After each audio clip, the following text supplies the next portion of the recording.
경기 침체 여파로 경매 시장에 쌓여가는 부동산 물건이 나날이 늘어가는 가운데 펜션이 밀집해 있는 경기도 가평 일대에서도 단독주택과 다가구 주택 경매가 꾸준히 이뤄지고 있습니다. 오늘 소개할 물건은 토지만 무려 300평, 건물 면적은 100평이 훌쩍 넘는 가평의 한 펜션인데요. 경매 가격이 4억 원대에서 1억 원대까지 떨어져 수요자들의 관심이 쏠리고 있습니다.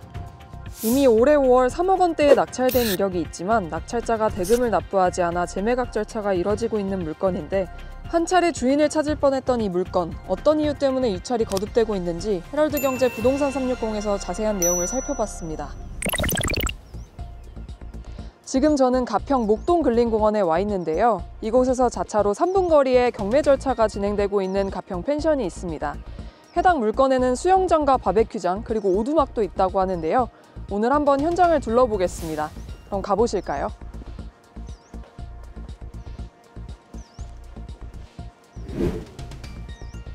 경기 가평군 북면 이곡리에 위치한 이 펜션은 2006년 지상 2층 규모로 준공돼 건물 연식은 제법 되는 편인데요. 건물 1층 면적이 약 45평, 2층 면적은 약 25평 정도 됩니다. 건축물 대장상 용도가 다가구 주택 겸 제2종 근린생활시설 학원으로 신고돼 있긴 한데 학원은 지금 운영되고 있지 않은 것 같고요. 펜션 또한 운영이 중단된 상태로 보입니다. 아마 소유주가 거주하고 있는 것으로 보이는데요.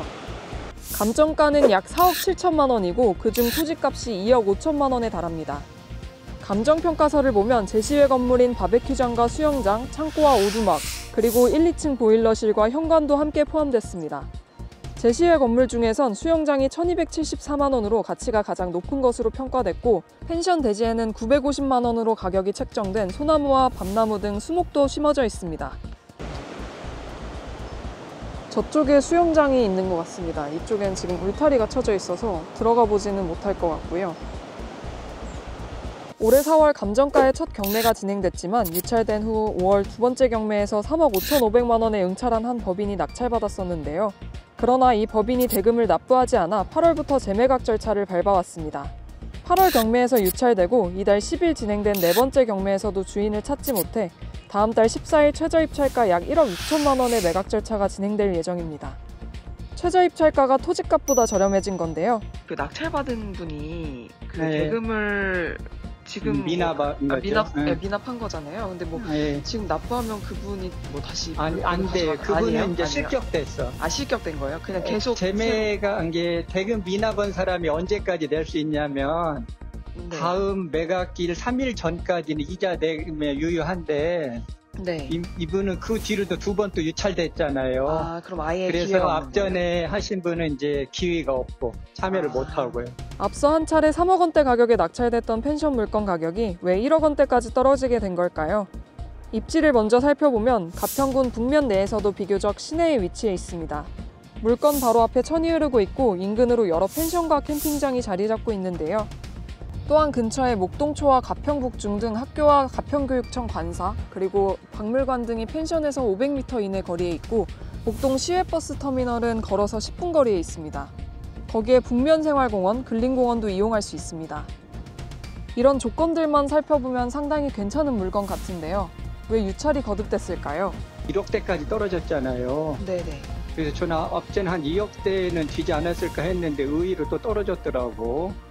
근데 제가 뭐 권리상의 문제가 있어서 떨어진 것 같지는 않고 이제 펜션이라는 특수 용도 여기가 의외로 이게 펜션이 여의치 않을 수도 있고 수익이 권리상 하자는 없습니다. 등기부등본상 모든 권리는 낙찰 이후 소멸되고 낙찰자가 인수해야 할 권리는 없는데요. 임차 내역도 없어 소유주가 점유하고 있는 것으로 추정됩니다. 그렇기 때문에 명도상 어려움도 없을 것이란 관측인데요. 또한 제시외 건물도 낙찰자의 재산권 행사에는 문제가 없다는 분석입니다. 근데 여기는 권리관계는 깨끗하더라고. 소유자가 그 펜션을 하고 있고 그 부속 건물들 있잖아요. 펜션 하면서 네, 수영장 아마 그런 그런 건물들인데 그런 건 뭐 크게 재산권 행사하는 데는 문제될 것 같지는 않고 그래서 이렇게 많이 떨어질 것 같지는 않은데 물론 앞전에 3억대 받으신 분은 좀 비싸게 받은 건 맞는 것 같아요. 그래요? 그럼에도 유찰이 거듭되는 건 펜션으로 활용되는 건물 용도가 한정적이기 때문이라는 분석이 나옵니다.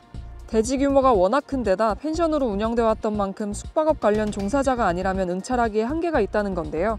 그래서 일반인들은 사실 가격이 싸더라도 비지떡일 수 있잖아요. 펜션업 하시는 분들만 관심이 있거든요. 네네. 또한 낙찰받아 펜션으로 활용한다 해도 한적한 환경을 예상했던 수요자라면 기대에 못 미칠 수 있다는 설명입니다. 여기는 가평의 시내 쪽인 것 같아요. 네. 그 인근에 뭐 학교들도 있고 있는 걸 보니까 네네. 오히려 우리가 이제 가평은 산들이 많고 계곡들이 깊고 그잖아요. 네. 오히려 차라리 그런 데 있으면 더 좋을 수도 있는데 여기는 아마 초창기 펜션을 조성해서 그런지 비교적 이제 좀 번화가 쪽에 있는 펜션 같아요. 이것도 일단 사람에 따라서는 호불호가 있을 것 같아요. 그러네요. 좀 예를 오히려 한강 좋은 데 안에 들어가려고 하지 아, 좀 이렇게 밖에 노출돼 있고 하는 데는 또 그런 데를 꺼려하는 분도 있을 수 있으니까. 아울러 건축 연식이 오래돼 수리 비용이 많이 들 수 있다는 점도 이 물건의 단점인데요. 지은 지가 2006년 신축을 해서 거의 20년 다 돼 가잖아요. 네네. 그러면 아마 계속 수리 비용들이 이런 비용들이 이제 계속 발생할 테고. 외관은 깨끗해 보이는데요. 2006년 준공된 것 치고는 관리가 잘 된 것 같습니다. 땅값보다도 저렴해진 최저 입찰가에 가평에 세컨하우스를 조성하려는 수요자라면 응찰해볼 만하다는 평가도 나옵니다. 주의할 점은 재매각 물건의 경우 입찰 보증금이 최저 매각 가격의 10%가 아닌 20%가 적용된다는 점을 염두하고 신중히 경매에 참여해야 한다는 겁니다.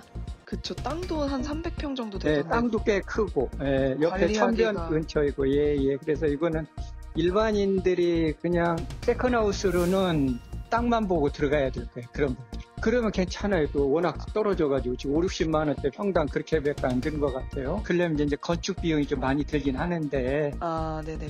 여하튼 땅값은 충분히 경쟁력 이미 확보가 된 것 같아요. 지난번 유찰되면서요. 아, 오늘 이렇게 가평 펜션 현장을 둘러봤는데요. 어떻게 보셨나요? 4억 원대에서 1억 원대까지 떨어진 이 물건, 다음 달에는 주인을 찾을 수 있을까요? 부동산 360은 앞으로도 다양한 경매 소식 전해드리겠습니다. 감사합니다.